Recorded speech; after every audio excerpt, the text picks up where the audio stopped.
Hello, everybody. Welcome into the Fantasy Pros Football Podcast. I'm Ryan Wormeli, joined today by D-Bro and Pat Fitzmaurice. Fellas, we are talking some wide receiver rankings today. I was just saying to D-Bro before we started recording that when the three of us are together, I always feel like it's a Friday Key Questions episode in season. We're still a few months away from that, but as I always bring up, that's pretty much my favorite show to tape each week when we're in season. So always enjoyed doing shows with the three of you fellas. Fitz, before we dive in, where are you at kind of at this point in the prepping for the season process?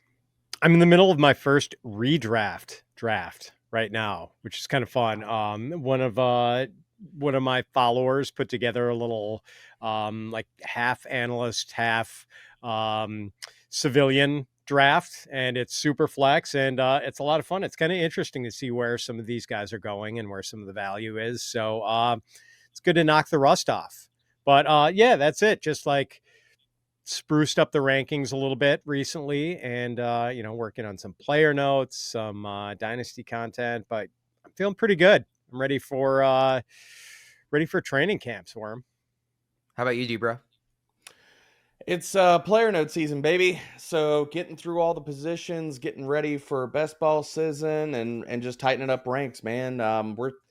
I don't want to say we're like at the precipice of redraft season, but can we say it's like slowly heating up, like it's on the horizon?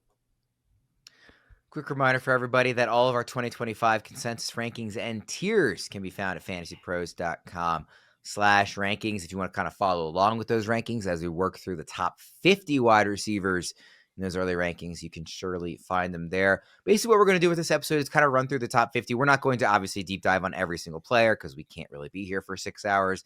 But we'll kind of go through in groupings, roughly along the lines of where we have them tiered, but not strictly following those orders. And just have some interesting conversations, see where we agree, see where we disagree, and kind of just get an early look as we sit here in the second half of May.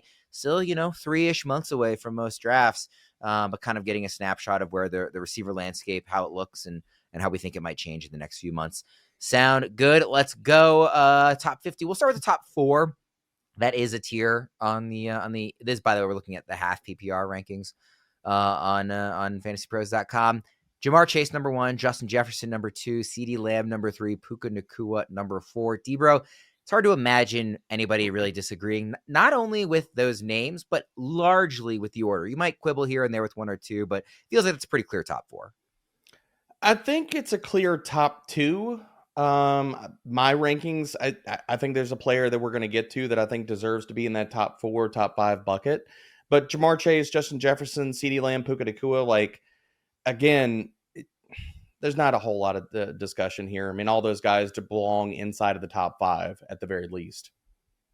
Inside of the top, how many for your actual draft? All these guys should be gone by what pick in the first round, D-Bro? All these guys in my rankings right now would be gone by pick 7. I've got in my top 6 players, 5 of those are wide receivers. Okay. Fitz, what do you think? I mean, are these the right 4 names, and, top 7-ish and, first half of the first round is where they should all be going? So I think the top 3 guys, Chase, Jefferson, and Lamb, should be gone inside the top 5 overall. Assuming you're in a league where you have to start 3 wide receivers, in which case that position is really important.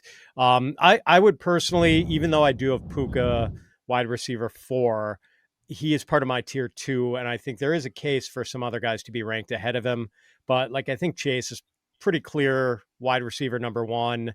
And then I think you could debate Jefferson versus Lamb for wide receiver 2. And then I think it's kind of a big second tier. Is Chase the number 1 overall pick, by the way? He is for me. He is for me. I think. I mean, it's him or Saquon, right? Or would you make the case for? For me, it's Chase or Bijan. That's my RB1 for this year. Okay. Is it same for you, Fitz? Is it Bijan, or would it be Chase or Saquon you're picking? It's Chase or Bijan for me also. Bijan too. Okay. I'm definitely a little terrified of Saquon's heavy workload last year, which really added up if you count the playoffs. That'll be fun to do when we do a running back version of this episode. But yeah, Chase, Jefferson, Lamb, Nacua, we're not arguing too much there. Maybe with Puka, you could argue it in the next tier down. The next kind of group of names, it's kind of a larger group here. It's Amon-Ra St. Brown, Malik Nabers, Nico Collins, Brian Thomas Jr., A.J. Brown, Drake London and Ladd McConkey. That is what the tier is in terms of ECR right now. I think most people would look at the top few names as you're clearly taking St. Brown and Malik Nabers ahead of, Ladd McConkey, for example, as much as we might like Ladd. So maybe there should be really a tier within there. Kind of that first group of names, guys, Amon-Ra, Malik Nabers, Nico Collins. Fitz, is this where you have Puka kind of in with those names? Yes, I've got him at the top of that tier. And I think there's a case that you could put either of the LSU guys, Malik Nabers or Brian Thomas Jr., ahead of Puka. But, I still feel pretty good about Puka, despite the addition of Davante Adams and what that might mean for his target share. Debra, who is the name that you said possibly ahead of Puka here in your top four? It's Brian Thomas Jr., man. He is my wide receiver 3 this year. The only guys that I have above him are Jamar Chase and Justin Jefferson. And this comes down to, he is one of, if I want to rank a guy this high, and I think we're also being ECR is being a little dismissive. Brian Thomas Jr. at wide receiver 8, I think is honestly very dismissive considering what he did to tail end of last year with Mac Jones as his freaking quarterback. After weeks 13 through 18, this dude was the wide receiver 2 in fantasy points per game behind only Jamar Chase. So can we not say that every single thing has gotten better for him this offseason? No, I'm not worried about Travis Hunter taking away targets. They are going to be the twin pillars of that passing attack. Trevor Lawrence back healthy, Liam Cohen in town. I don't see where he doesn't have an access point to being the wide receiver 1 overall this year and being in the conversation with Jefferson and Chase. So, yeah, he's going to be my wide receiver 3 throughout the rest of the process. Could you make a similar argument for Malik Nabers where he just had this insane rookie season with terrible quarterback play, and now they have a rookie that you like quite a bit there? And I mean, he's still going to be a dominant target share guy in this offense, you would think. And he was so insanely good when he was on the field last year with that quarterback situation. He's also still pretty young. So I feel like the situation is better for Thomas. I think most would agree, but I feel like you could make a similar case for Nabers taking a step up from what is already a very high starting point. I can't. And this all comes down to quarterback play. And as much as I love Jackson Dart, he's still an unknown commodity. And I don't even know if we see him play. Unless we're talking about is Jameis Winston playing, I can't get there because if Russell Wilson is starting games, if he starts the entire season, it will impact Malik Nabers. Now, we could talk about all the bad quarterback play. The other part about Malik Nabers, and honestly, I've got him below consensus. I've got Malik Nabers at wide receiver 9 because I'm worried about Russell Wilson limiting his ceiling. What have we seen over the last 2 years, guys? That's what Russell Wilson does. He doesn't access the middle of the field. It's all go balls or nothing. And he's going to impact how fast that offense runs, how much they throw the ball. I mean, George Pickens, we made the same kind of conversation last year. And yes, we could talk about the snap shares going up and down and stuff like that.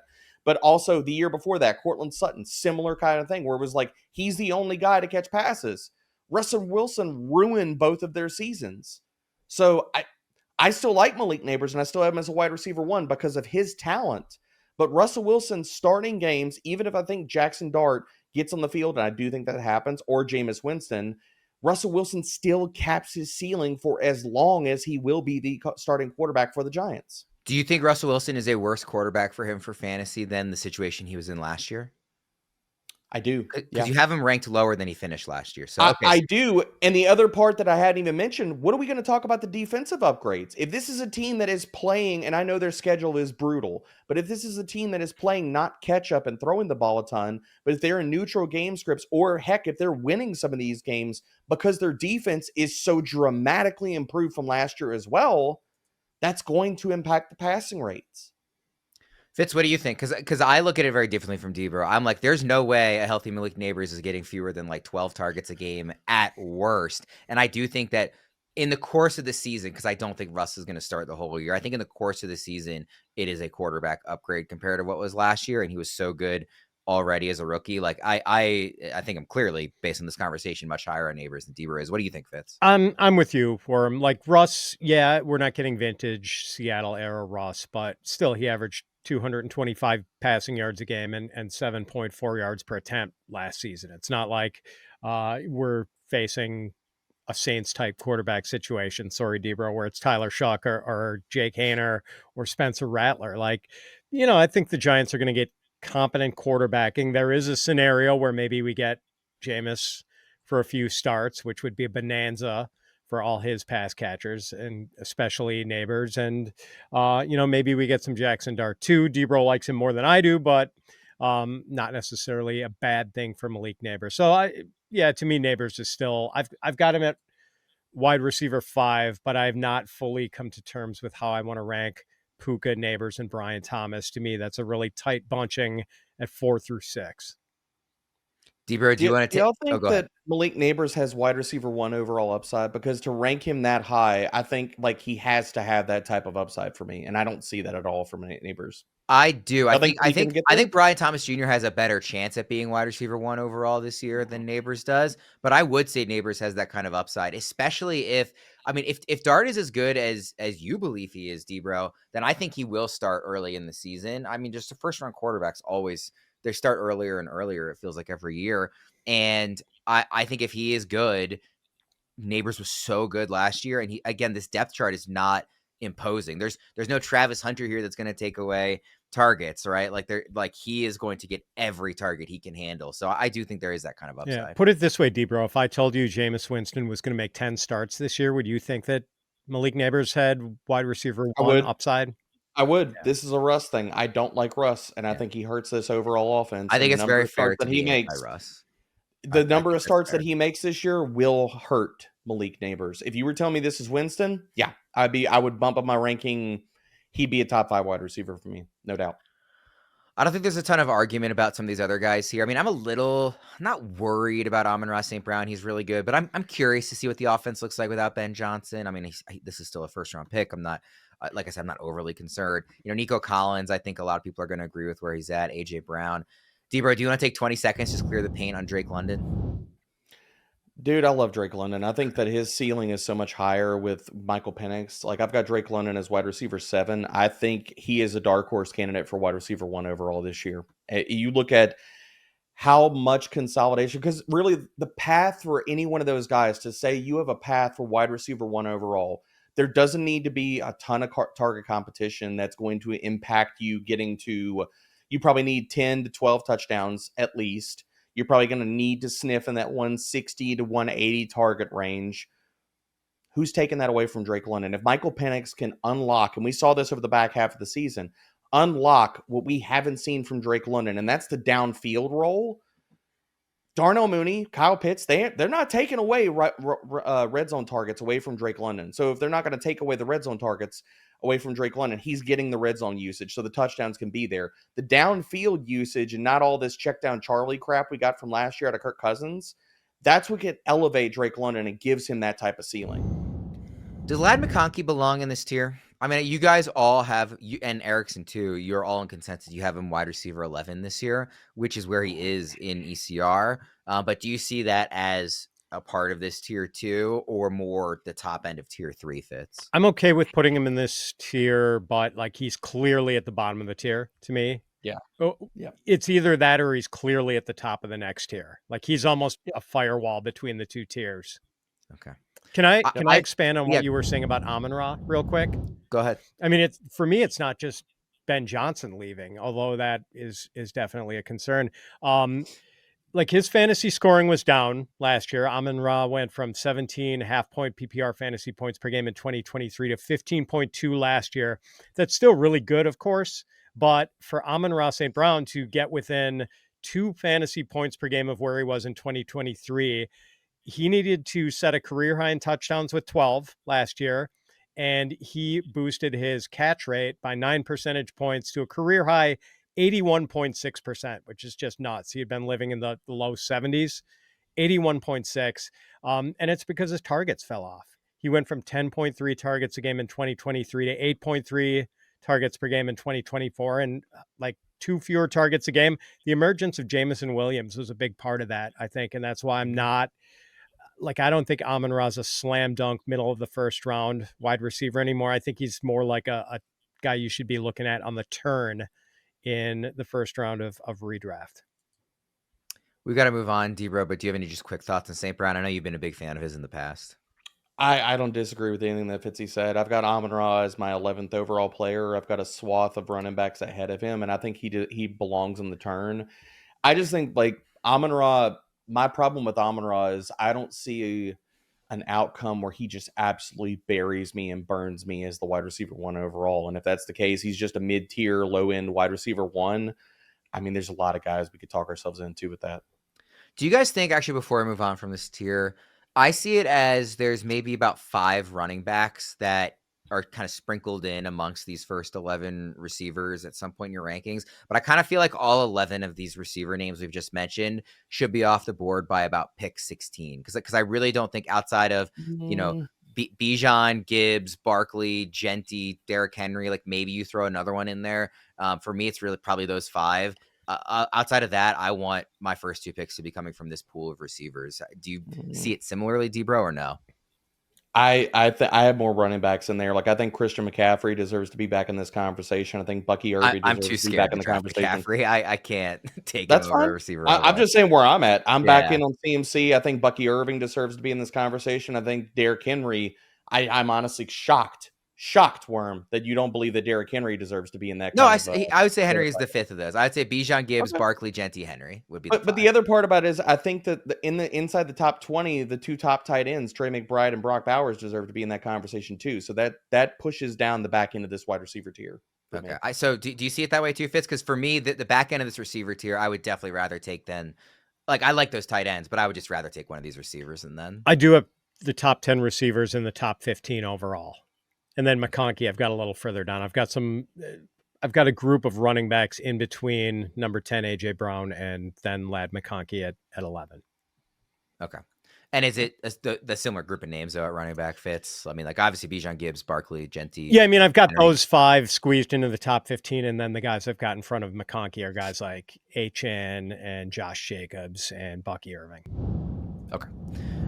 It is officially the best time of year for hoops fans. Playoff drama, buzzer beaters, all the chaos we live for. And if you're done just watching and ready to actually win some cash, you got to check out Pick 6 from DraftKings. Nobody's dropping better payouts than Pick 6. Hit 6 picks, and that's 25 times your cash. And if you beat your competition, you could be looking at a 500 times bag in your pocket. It's super simple. Select your picks, track your score, and go for those big-time prizes. No gimmicks, just straight-up fun. Pick 6 is live in most states like Missouri, California, Texas, Georgia, and plenty more. So yeah, don't settle for weak payouts. Make your picks with Pick 6 and let your basketball brain pay off. New to DraftKings Pick 6, new customers toss in just $5 on your first entry, and you'll get $50 in bonus picks instantly. The playoffs are on, so why not take a shot at making a little money while you're watching? Download the DraftKings Pick 6 app right now and use code FantasyPros. That's code FantasyPros to play $5 and get $50 in bonus picks. Better payouts, bigger wins, only on Pick 6 from DraftKings. The crown is yours. All right, guys, the next group of names here, Jaxon Smith-Njigba. This is starting at wide receiver 12. Jaxon Smith-Njigba, T. Higgins, Tyreek Hill, Mike Evans, Terry McLaurin, Garrett Wilson, and Davante Adams. That runs from wide receiver 12 to 18. I want to hit on a couple of these names, but I know the big disagreement here is going to be Davante Adams based on your guys' rankings. D-Bro, I'll let you go first on why this is too low. Dude, Matthew Stafford is a kingmaker. We've seen this year after year after year, and I think that we're going to see again. And we've discussed this on other shows, but I'm lower on Kyron Williams. I think that Matthew Stafford, and we're looking at what he's done as a quarterback over the last few years. I think, and we all like to talk about regression. We could talk about regression in a positive sense. Matthew Stafford has had horrible passing touchdown rates, and what have we seen out of his pass game weapons? Like Cooper Kupp fading into oblivion. We talk about Puka Nacua not being healthy. Tyler Higbee just being a supporting guy. Matthew Stafford, 3.3, 4.6, 3.9 passing touchdown rates. I'm old enough to remember in his first year with the Rams, 6.8%. So I think we're going to get more passing touchdowns come back to this offense. I've got Davante Adams as my wide receiver 10. I know that's aggressive, but Adams showed no fall off last year with the Jets. Like after he got to the Jets, he was top 28 in both separation rate, route win rate. He was on pace for almost 180 targets, and he was the wide receiver 7 in fantasy points per game. Like he was giving Garrett Wilson a run for his money every single week. And we could talk about, okay, fine, that's Aaron Rodgers and stuff like that. Matthew Stafford also hyper targets guys. It's legit just Adams and Puka, and you want to throw Tyler Higbee into that trio, but he's a very distant third. I mean, both of these guys are going to get 160 plus targets this year, and Adams hasn't fallen off at all. He's a wide receiver 1. You said you have him at 10, and then did you say you do have Puka at 4, or did you have him? I've got Puka at 4. Yep. Okay, 4, and then Adams at 10. Yep. Fitz, what do you think? Yeah, just to give people a little peek behind the curtain here, when we were briefly messaging each other about the show over the weekend, mainly just figuring out when exactly we were going to record it, Debro said something like, this ECR for Davante Adams is crazy. And like, I could just feel the contempt oozing from Debro as I'm reading this message. And then I look at ECR, he's at wide receiver 18. I look at my rankings, he's wide receiver 17. It's like, okay, I guess Debro and I are going to fight about this. Yeah.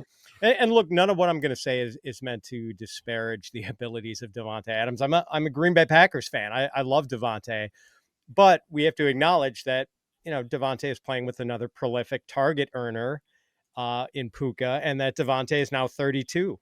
And like, even though Puka and Davante are going to combine for a big percentage of team targets for the Rams, that target percentage is still likely to be under 50%.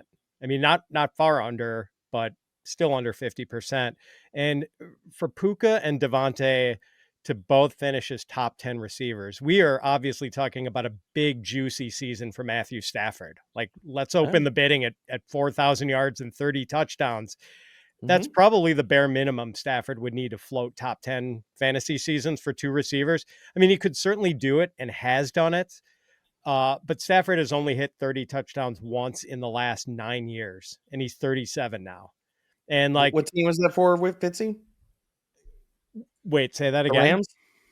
I said, what team was that for, Fitzy? The Rams? 9 years ago? Maybe it was. No. 4 years ago. You're right. It was 41 touchdowns with the Rams. Sure, I know, but that's once in 9 years. Like his, I checked DraftKings and his futures, like his over under on touchdowns is 24.5 for this season. Oh, give me that over. And like the yardage total is higher. I think he's at like 4,100 yards and something. Like, that's encouraging to see. But look at it this way, Debro. From the time Davante Adams joined the Jets in week 7 last year through the end of the regular season, like Aaron Rodgers played reasonably well. He was the QB 15 for fantasy over that stretch with Davante, and he produced at about a 3,900 yard, 29 touchdown pace. And over that period, Davante Adams was wide receiver 9.5 point PPR fantasy points per game, and Garrett Wilson was wide receiver 27. And it's not like any other Jets pass catcher was doing much. So it's really hard to get like high level production from two receivers in one passing attack unless the quarterback's just putting up insane numbers. And hey, man, like, I don't do rankings based solely on how the projections work out. Like, I do want to capture contingent upside. What if Puka missed like 4 or 5 games? Like, if Puka misses any week, I'm ranking Adams as a top 5 receiver that week. Well, unless he's up against, Patrick Surtain or some other ace cover guy. But still, I think we at least have to tip our hats to the projections, and getting top 10 fantasy seasons from two wideouts on the same team is a pretty tough needle to thread. I don't disagree that it's a tough needle to thread, but you did toss out Aaron Rodgers' stats towards the end of the year. I'll give you some Matthew Stafford stats. So he did fall off the last 3 regular seasons games, so weeks 15 through 17. Before that, so weeks 8 through 14, with Puka Nacua and a washed version of Cooper Kupp, Matthew Stafford was averaging 273 passing yards and 2.3 passing touchdowns per game. He was on a full season pace. So this is 7 games, guys. It's almost a half a season. He was on a full season pace for 4,600 passing yards and 39 passing touchdowns. So I think Stafford's still got a lot more left in the tank, and I think the Rams showed us in a small snippet of last year with an much improved wide receiver 2 or should I say one wide receiver 1B in this passing attack. Stafford's going to have a huge resurgence this year. Where's Stafford ranked for you, Debro? QB 13. He's on the fringe of QB 1 for me. Where's he ranked for you, Fitz?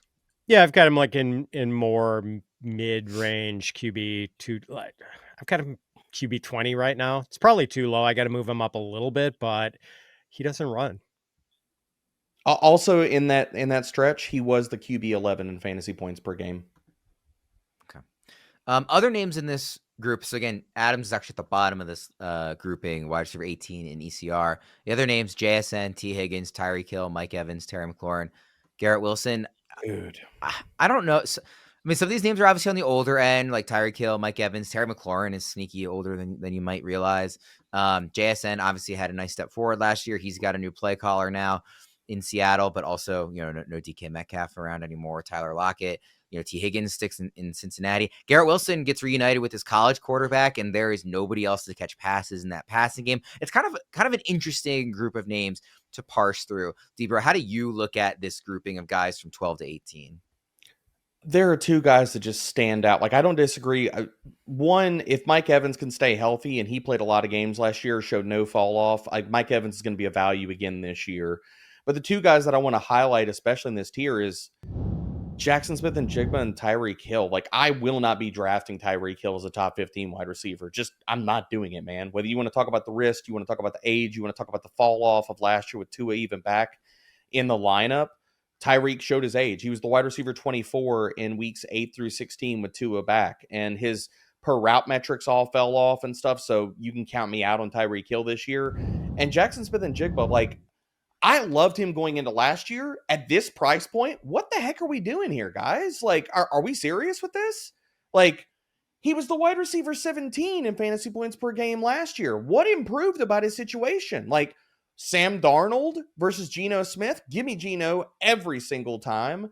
The offensive line, we hope, is going to be better. If it's not Sam Darnold, yikes. If Sam Darnold's bad, then when we get Jalen Milroe, they're not throwing the ball with him.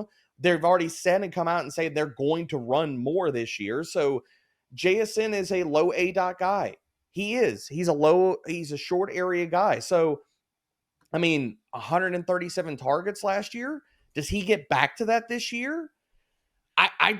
There's no way that I can rank Jaxon Smith-Njigba this high, man. Like, look, as I'm projecting, like, I've got him at wide receiver 20. I look at him as a mid to low range wide receiver 2, and I've got a lot of scary questions about him. If he's not getting fueled by a ton of targets every single week, and if that offense goes more run heavy, if Cooper Kupp does show any sign of life and he cuts into those underneath targets, if this offense is just straight up bad, man, or they're just run heavy, like nothing points me to saying Jaxon Smith-Njigba should be 1, a wide receiver 1 in rankings, or 2, where's the ceiling? Like, if you're ranking him as a wide receiver 12, I hope there's ceiling for him to be a top 5 to 7 guy. And I don't see the outcome there.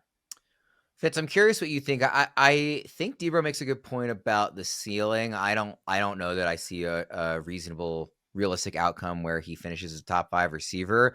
Having said that, I do still think he's going to get a ton of targets. I mean, they got rid of DK Metcalf. Like, I mean, maybe unless you think Cooper Kupp's turning back the clock. Like, I do think JSN is going to lead this team in targets, like, by a sizable amount is how I'm looking at this.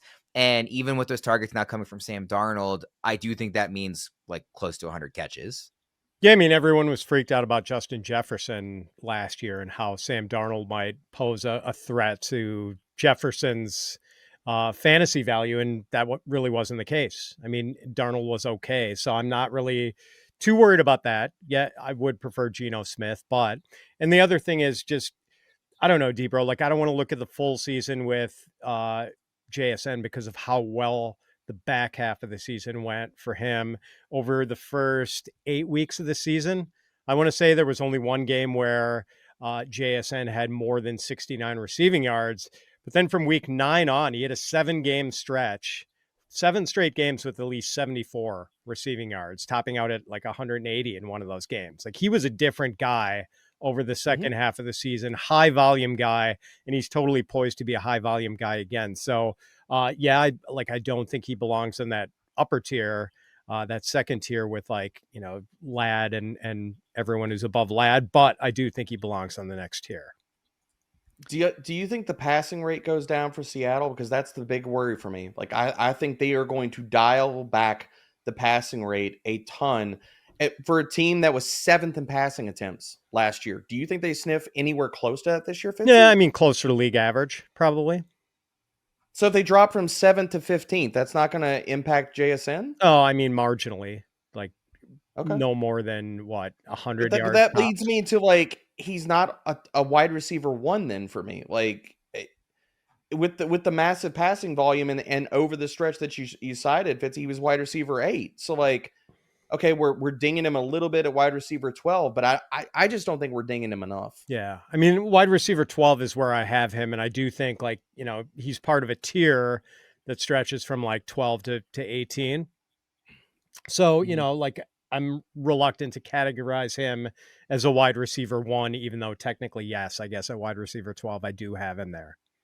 So I'm not totally, I don't totally disagree with what you said, Debro, but like, I'm looking more at the strong second half of the season he had as like the harbinger of what's to come. I just look at it feels like a scenario where we're buying a guy at probably close to, if not his ceiling. Like last year, if that was his ceiling, with the way that I'm projecting this offense this year, I think he takes a step back, but the question is how much of a step back?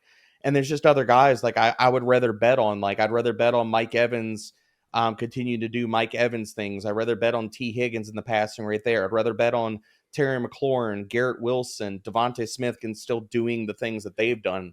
So I want to hit on Garrett Wilson for a second. I feel like I'm going to be getting a lot of him if he stays ranked here. I mean, he's never missed a game in his 3 years in the NFL. He's only 24 years old. He's coming off of career highs in catches, yards, and touchdowns. The lowest he's finished in his 3 years outside of the middle year, which had just the worst quarterback situation of all time, is wide receiver 19. That feels like the floor. He's now with his college quarterback again. I really like Garrett Wilson. I think he should be closer to the top of this tier than the bottom, Debro. I'm totally with you. Like he's wide receiver 17. I've got him a smidge higher at wide receiver 14, but dude, I just feel like this is Justin Fields and DJ Moore all over again. And we were wrong then, and I feel like people are going to be wrong now. Like I'm going to be drafting Garrett Wilson. I have no problems with expecting. And even if you want to sit there and say, okay, fine, it's not Justin Fields. Tyrod Taylor, think he's good enough to support one wide receiver, and who else is catching passes for the Jets? Like I would rather have him. Some of the guys ahead of him, I would just rather draft Garrett Wilson than Tyreek Hill. Like I'd rather draft him than T. Higgins, honestly. Like Terry McLaurin. I'll draft him over JSN. I'll say it. Yeah. Fitz, what do you think about Garrett Wilson quickly before we move on? Yeah, I'm low man on the staff on Garrett Wilson, and like I could make a case for moving him up a little higher. So Justin Fields' best season with the Bears was 2023. He missed 4 games, but Fields was on pace for about 3,400 yards and 21 touchdowns. DJ Moore was wide receiver 6 overall and wide receiver 10 in fantasy points per game that season. So there's definitely a case to be made for Garrett Wilson being at the top of that wide receiver 2 tier. Yep. Yeah. All right, let's go to the next group of names here. This runs from wide receiver 19 to 29. We're going to kind of do larger groups as we get further down just to get through all the names. And we don't have to hit on everybody, but just to read through the names from wide receiver 19 to 29, Rashee Rice, DJ Moore, Marvin Harrison Jr., Zay Flowers, Cortland Sutton, Devonta Smith, DK Metcalf, Xavier Worthy, Jameson Williams, Chris Godwin, and Chris Olave. Fitz, I'm curious who stands out to you, but before I want to just highlight the name that stands out to me, which is Marvin Harrison Jr. This is somebody that we were very high on last year, somebody who, despite the fact that, everybody is viewing his season as this major disappointment, was not bad for a rookie receiver, almost 900 yards. He had 8 touchdowns. It was a difficult situation in terms of the usage that Arizona was putting him into and not giving him a lot of easy targets and easy ways to get fantasy points. And he didn't quite have that great connection with Kyler Murray, but this is still a remarkably talented player that we thought of as one of the best wide receiving prospects to come into the NFL in a few years, still only 22 years old. I'm not saying he should be ranked higher right now, but I think a year from now, there's a very real chance he's a tier or 2 higher than he is right now. Possibly. Yeah, I'm a little conflicted on him. Like I would be pretty surprised if he did not outperform his rookie numbers on a per game basis. I expect that to happen. Like the target count in his rookie year wasn't what we'd hoped for, and a lot of the targets were of the deep variety. Like his average depth of target was 13.4 yards. That's like not ideal. Harrison isn't just like some vertical receiver. He should be an all over the field receiver. Like Jamar Chase had an average depth of target of 8.7 yards. And he did catch deep balls, but he also caught like little hitches, bubble screens, things designed to get him the ball quickly, easy completions, and let him make magic after the catch. And I want more of that for Marvin Harrison. It does seem like, I don't know, something about the Kyler Murray, Marvin Harrison pairing just worries me a little bit. And, like I was on a guest on a show the other week where one guy was worried that it was because Kyler has trouble seeing over the line of scrimmage. And that's not ideal for Harrison. I'm not sure I totally buy that theory, but like it's a plausible explanation. So, yeah, I mean, I do think Harrison's going to have a better season, but like, I don't know if this is going to be the breakout we're really hoping for. One stat that Erickson likes to bring up a lot is that the wide receiver one every year is always the guy who led the league in red zone targets. And Marvin Harrison Jr. was that guy for the Cardinals last year. I think it was red zone targets and not end zone targets. I'm sorry if I'm misquoting Erickson, but whichever one it was, Harrison was like by far the number one guy for Arizona last year, ahead of like Trey McBride and anybody else in the team. They just weren't connecting on those targets. Having said all that and kind of making the upside case, Debro, at the same time, we're hoping that we're saying he's really talented, but the problem last year was that, the situation didn't work out because of the play calling and play design and his usage and also the quarterback. It's the same play caller and the same quarterback this year. Yep.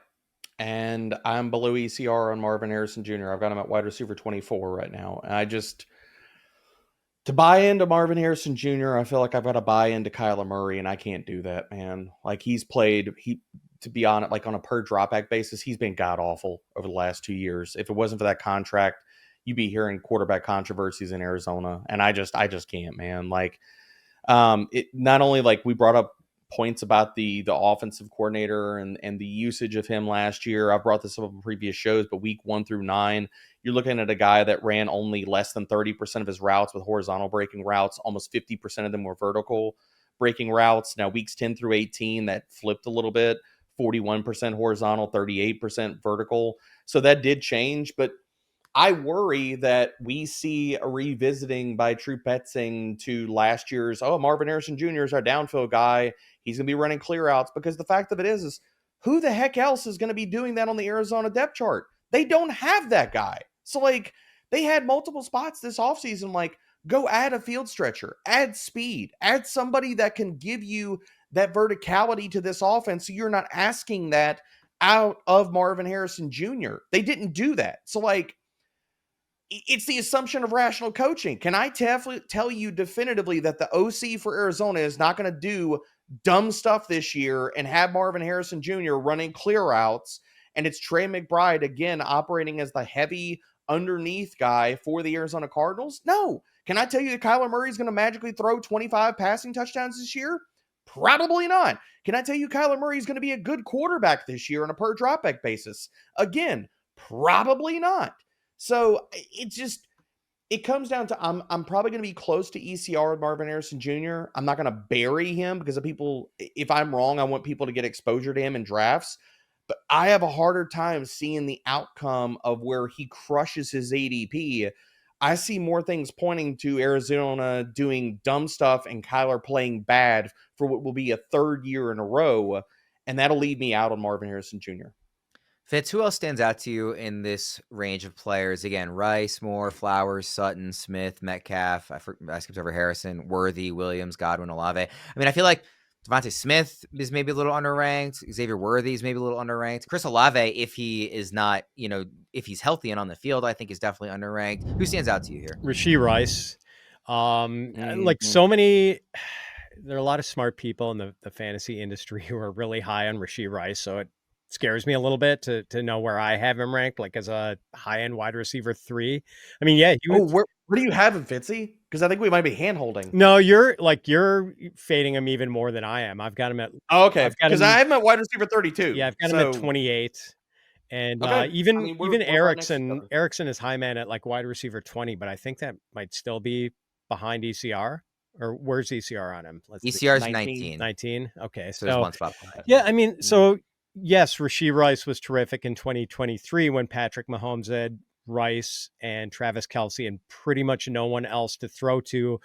But it was sort of gimmicky production. Rice had an average depth of target of 4.8 yards. And last year when he got off to the fast start before the injury, like Xavier Worthy was totally getting his sea legs in that offense. Like he had not really made an impact other than that opener where he just had the touchdowns. And like, there's no denying that Rashee Rice is really good at what he does, but there is no denying the existence of Xavier Worthy, who really came on down the stretch last season, and I think is a better conventional wide receiver, a guy who can actually beat defenders with his route running. Plus, they still have Hollywood Brown, who wasn't there when Rice had the big year in 2023. They drafted Jalen Royals, who a lot of people like.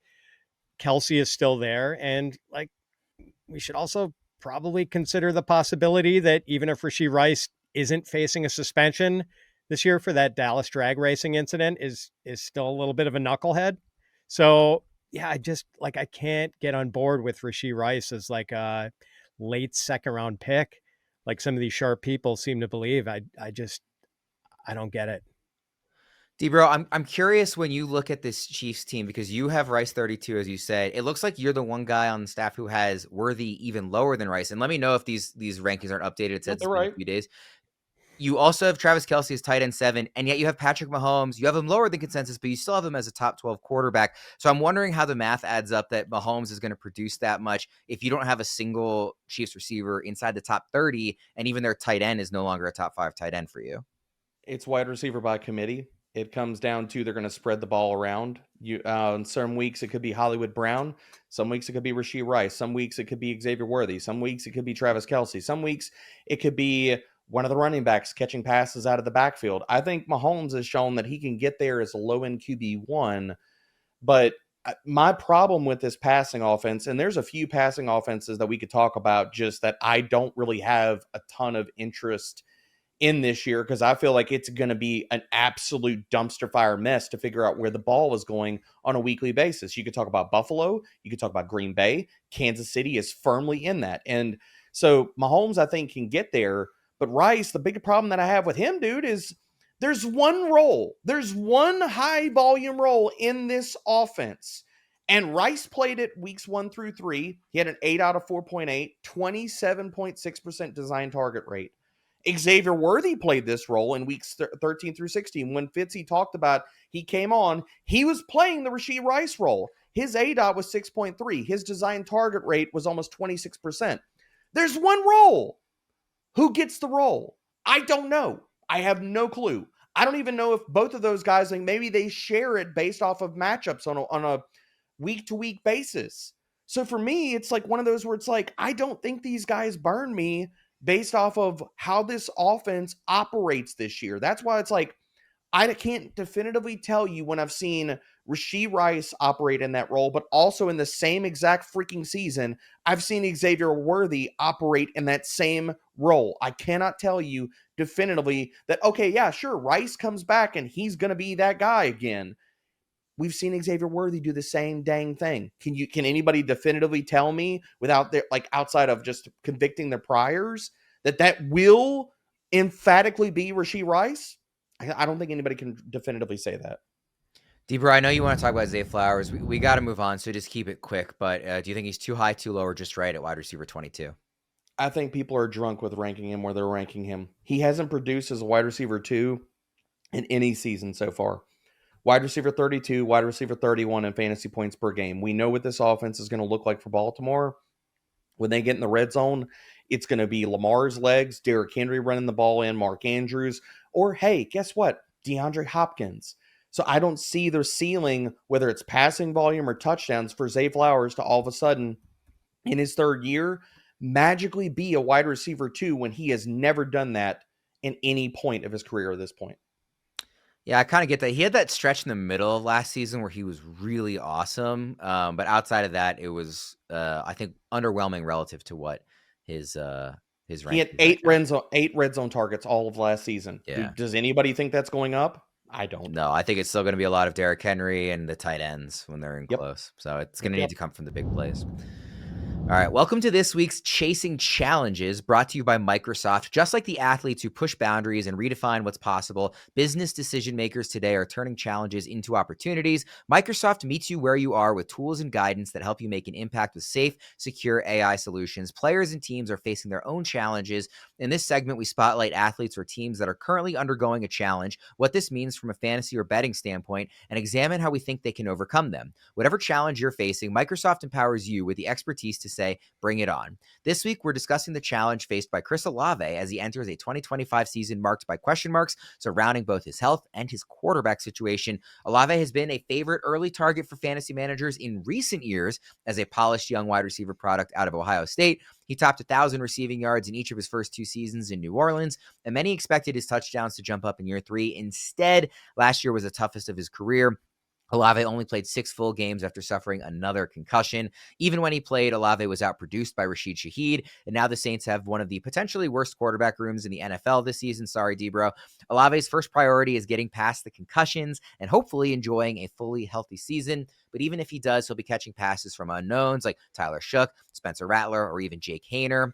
The talent is still there, but Olave may not have the highest ceiling as a fantasy receiver, and the injury history gives him a low floor too. He'll look to overcome these challenges to bounce back for the Saints and fantasy managers in 2025. That's it for this week's Chasing Challenges. Remember, Microsoft's AI solutions empower you to take bold steps and make informed decisions, sparking new ideas to help drive your business forward. With Microsoft as your trusted partner, you can navigate your journey with confidence, finding innovative solutions, and reaching new possibilities. Visit Microsoft.com/challengers to learn more. All right, guys, a handful of names here in the early 30s. Jaylen Waddle, Jordan Addison, Travis Hunter, Jerry Jeudy, Tetairoa McMillan, and George Pickens. Debro, I know you're, well, actually, I don't know if you're going to agree with me on these two head to head. I know you're going to agree that the rookies are both too low. I like Pet better than Travis Hunter for this year. Part of that is just kind of playing scared, and like I need to see it to believe it with whatever the usage is going to be in Jacksonville. And because of that reason, I'd rather just take like the almost guaranteed, if he's healthy, like 120 targets Tet's going to see from what looks like an improved passing game at the second half of last season. So I do like both of these guys higher than where they are in consensus, but I like Tet a lot higher.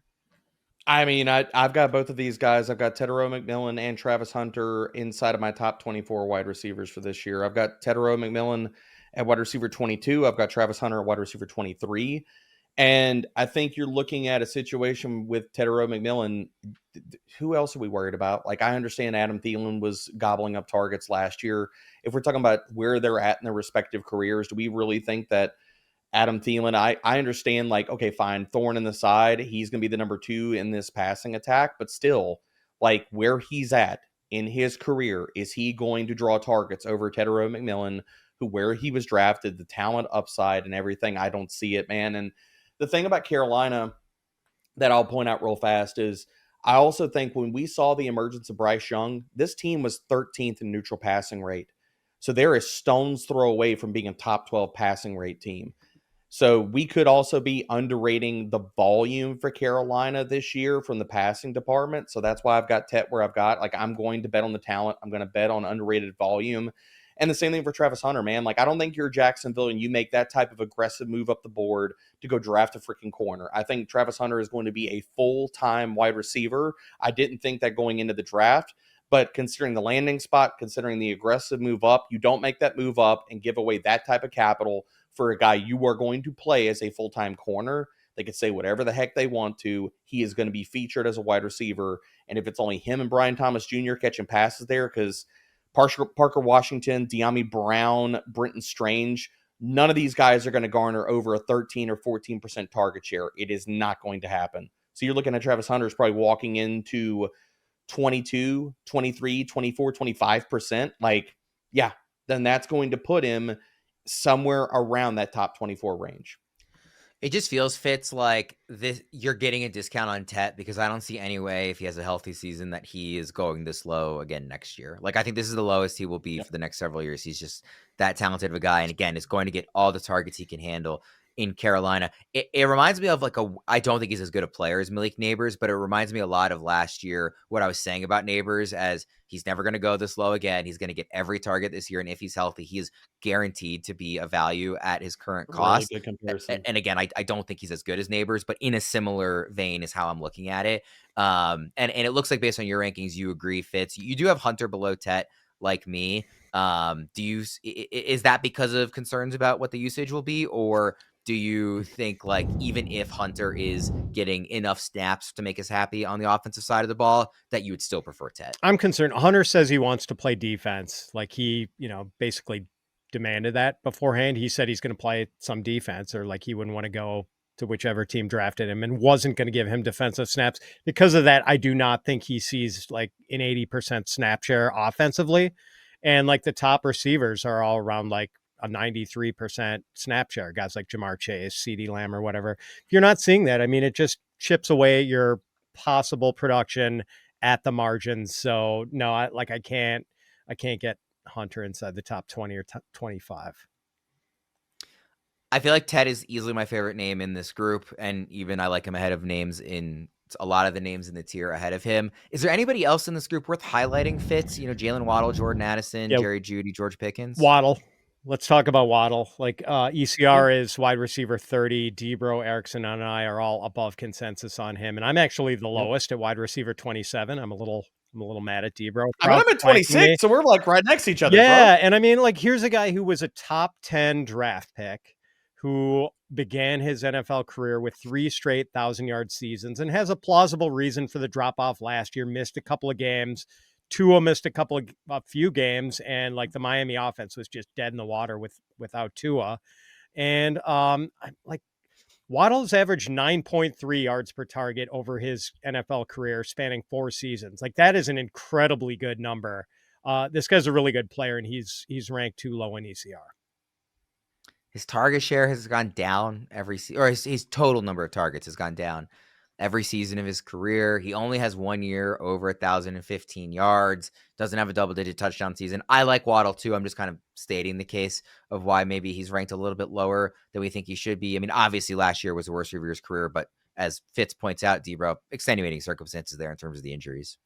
Yeah, and the other part about this is if people are doing early drafts, and whether that's best ball or early redrafts, I want people to get exposure to Waddle too, because the other part about it is if you're doing drafts right now, depending on whatever format you're in, I want to be above consensus because I still think that there's a possibility Tyreek Hill is gone. So I want people to get exposure to Jaylen Waddle, because if Tyreek Hill is out here, man, Waddle is going to go screaming up the ranks. Like he would be a top 20, like he would be somewhere around where Tyreek Hill is currently ranked. So if people are using our ranks right now in the early part of, we're saying the summer, then I want people to get exposure to Jaylen Waddle as well.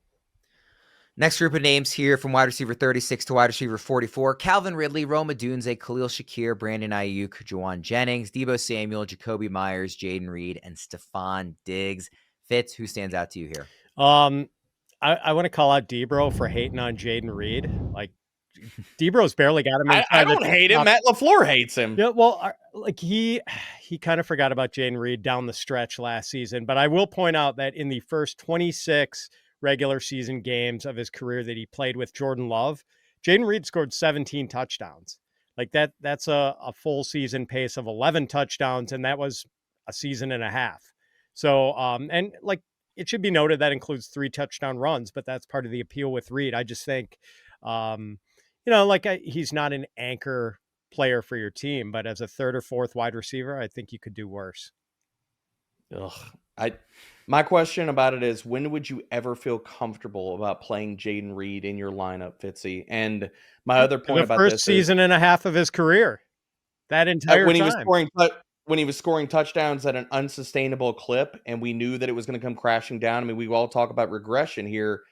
Jayden Reed in 2023 was the wide receiver 43 in expected fantasy points per game, like playing way above his usage and ceiling with touchdowns, doing all of that. The other part about Jayden Reed that I have big time worries about, dude, is are we all like 100% that Savion Williams is not going to threaten his role in that offense as the Dairy Belt Debo and do it maybe better than Jayden Reed ever did? That's true. He could be the new jet sweep guy for the Packers. He could be the new Jayden Reed. Yeah. He could take his role from him. And that's why, like, I'm not ruling that out, man. Like, 3rd round capital, looking at the player, Savion Williams is basically Jayden Reed upgrade. Is he not? I know about upgrade, man. Like, Savion has trouble. He's faster, he's bigger, he can do more in the run game, and he's just as physical. He is. Like, I don't see how he's not. He's not a route runner. He doesn't catch the ball well. Like he's got a lot. Neither is Jayden Reed. Yeah, I don't know about that, dude. A lot of scheme touches, bro. Like we talk about it. Like a lot of the Jayden Reed uses is he can't beat man coverage. It's a lot of funky usage, man. He had a really good run out, but I think the run out is gone, dude. Like so, I can't. Yeah, I'm out on Jayden Reed, definitively. Who do you guys think finishes higher between the first two names in this group, Calvin Ridley and Rome Odunze? I think it's an interesting conversation. I think Odunze, you can easily paint the picture for having a higher ceiling, a prospect we really liked last year. He's now in year 2. We think the offense is just going to be a lot better for everybody in general, but there are a lot of mouths to fill there, especially coming out of the draft. Calvin Ridley has never in a healthy season finished he's wide receiver 36 right now in rankings. He's never been outside the top. I think it's 27 in a fully healthy season. He is the clear-cut number 1 target in this offense. He's now playing with the number 1 overall pick. Your mileage may vary on, where Cam Ward, how he holds up to previous number 1 overall picks, but he's still the quarterback that went first in the draft, and he's going to be the number 1 guy, and he's ranked as literally the last wide receiver 3 you can get. That feels too low. I feel confident that a healthy Calvin Ridley is going to return value, but the ceiling is higher for Odunze. So Fitz, who do you like better between the two? Ridley. I think I'm above consensus on Ridley. I've got him wide receiver 32, and I'm right in line with Odunze. I've got him at ECR wide receiver 37. Yeah, I mean, I think Cam Ward's going to be really good for Ridley because Cam Ward is an aggressive downfield thrower. D-Bro. This isn't even close. I made a face when you said that I think Rome has the higher ceiling. I don't think Rome has the higher ceiling at all. You don't think if he puts it together in year 2 and is the prospect we thought he was last year? Okay. No, dude, hold up. Let's back this up. Let's back this Ben Johnson, Caleb Williams hype train back up for a second here. Have we seen Caleb Williams in the NFL to this point support even one high-end fantasy producer, much less multiple, unless you think Rome Odunze is going to be the clear wide receiver 1 of this offense? And I don't know how we make that case. But unless we think that, then Caleb Williams is going to have to support 2 weapons, maybe 3. I can't say that at all. With any stretch of confidence that Caleb Williams has shown anything in his NFL career to prove that he could support 1 high-end weapon, much less 2. So for me, no, the ceiling is way lower for Rome Odunze. Calvin Ridley, yes, I agree with Fitzy. I've got him at wide receiver 31 in my rankings right now. Calvin Ridley's going to have a better year just simply based off of he's not catching freaking passes from Will Levis and Mason Rudolph, dude. Easily. He was the wide receiver 28 in expected fantasy points per game, wide receiver 36 in fantasy points per game last year with dreadful quarterback play. It's going to do nothing but get better, and there's nobody else for Tennessee to catch passes. I think the floor and the ceiling for Calvin Ridley are immensely higher for Rome Odunze. I think people are getting way lost in the sauce of hype on Caleb Williams when we haven't seen anything close to substance saying that he could back up any of that hype at all. I mean, we haven't seen it, but we've only seen 1 year in a pretty terrible situation with a coaching staff that wasn't even helping him watch film, was doing absolutely nothing to make him better. A terrible offensive line.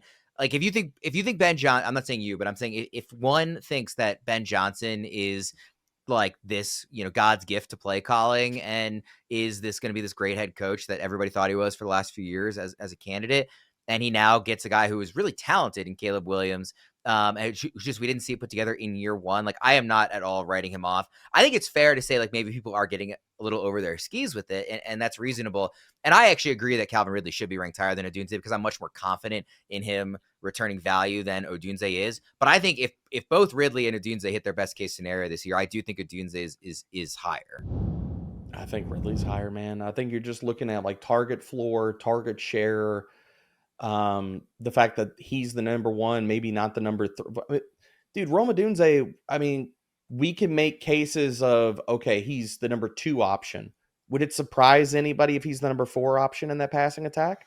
Well, no, that's why the floor I think is lower than Ridley. But I'm saying ceiling, because again, this was a prospect that was very clean. That also comes back to Caleb Williams, dude. He was legendarily bad as a rookie. Let's not mince words here. He was bottom 5, bottom 10 in every single efficiency, accuracy metric you can find out there. So even expecting a big step forward in his second year, we're hoping he's league average. Anything above that is just wish casting because we could talk about the situation for days. Caleb compounded all of those problems and made them exponentially worse. I think that's right. I'm just not. In no way, shape, or form am I writing him off after one bad year in a terrible situation. Fitz, what do you think about this situation? Yeah, I'm a little more willing to give him a mulligan. Granted, like I'm not presuming year 2 success for him, but like the offensive line has been dramatically upgraded. Ben Johnson is a much better play caller than Shane Waldron. So like I'm trying to be optimistic. But I agree, though. I have concerns about Rome Odunze's target outlook with this team. Like, what if Luther Burden is the new Amon-Ra St. Brown for Ben Johnson? What if Colston Loveland's the number 2 in the passing attack? What if DJ Moore just runs away as the clear number 1 and everybody else just is picking scraps? Well, and again, not to belabor the point, these are all reasons why I think the floor, I totally agree with you, is lower in Odunze, and why I think it's fair to rank him where he is. I'm just saying the upside scenario I think is higher than you're saying, but we don't need to keep belaboring that point. The last group of names here: Ricky Pearsall, Josh Downs, Cooper Kupp, Michael Pittman Jr., Darnell Mooney, and Christian Kirk. I want to ask, like with Pearsall, we didn't really talk about Brandon Ayuk and Juwan Jennings kind of in the last tier, but these three 49ers receivers are ranked 39, 40, and now Pearsall at 45. Is this going to be kind of a tricky situation to decide who's the right guy to target, or Fitz, is it easy for you to say which of those three at cost you're most interested in going after? It's funny. Pearsall is the lowest by ECR, and Debro and I both have him as our highest ranked 49er. Heck yes. Debro's super high on him. Debro's got him as like a mid-range wide receiver 3. I've got him as a high wide receiver 4. In fact, thank you, Worm, for reminding me for bringing up the 49ers receivers. And I do have to give Debro a little grief. Like Debro, the way you have these 49er receivers ranked, it's like you've got some sort of what was the HBO show, The Leftovers, where they had the rapture type event where all of a sudden 5% of the Earth's population disappears. It looks like you're ranking the 49ers receivers as if George Kittle and Christian McCaffrey have disappeared off the face of the earth and are not going to catch any passes for the Niners this year. I mean, I've got Pearsall as wide receiver 28. I've got Jennings as 36 and Brandon Ayuk as 41. I don't think I'm there with that. Like, I'm not stepping forward and saying all three of these guys are top 20s. I do think, like, unless McCaffrey and or Kittle miss significant time, like one of these three guys is going to be a colossal disappointment. And I agree with that. I tend to think it's going to be Ayuk. Like he's got I agree with that to come back from. And like he had the one great season where everyone fell in love with him. Like I think he's a good player, but also like he was just way over his skis with efficiency. Like his yards per route run and yards per target metric were like unsustainably good during that 1,300 yard season. So I don't disagree with you. I've got him as my lowest 49ers wide receiver at wide receiver 41, man. I think this is going to be Ricky Pearsall's show. I've got him ranked the highest out of those guys.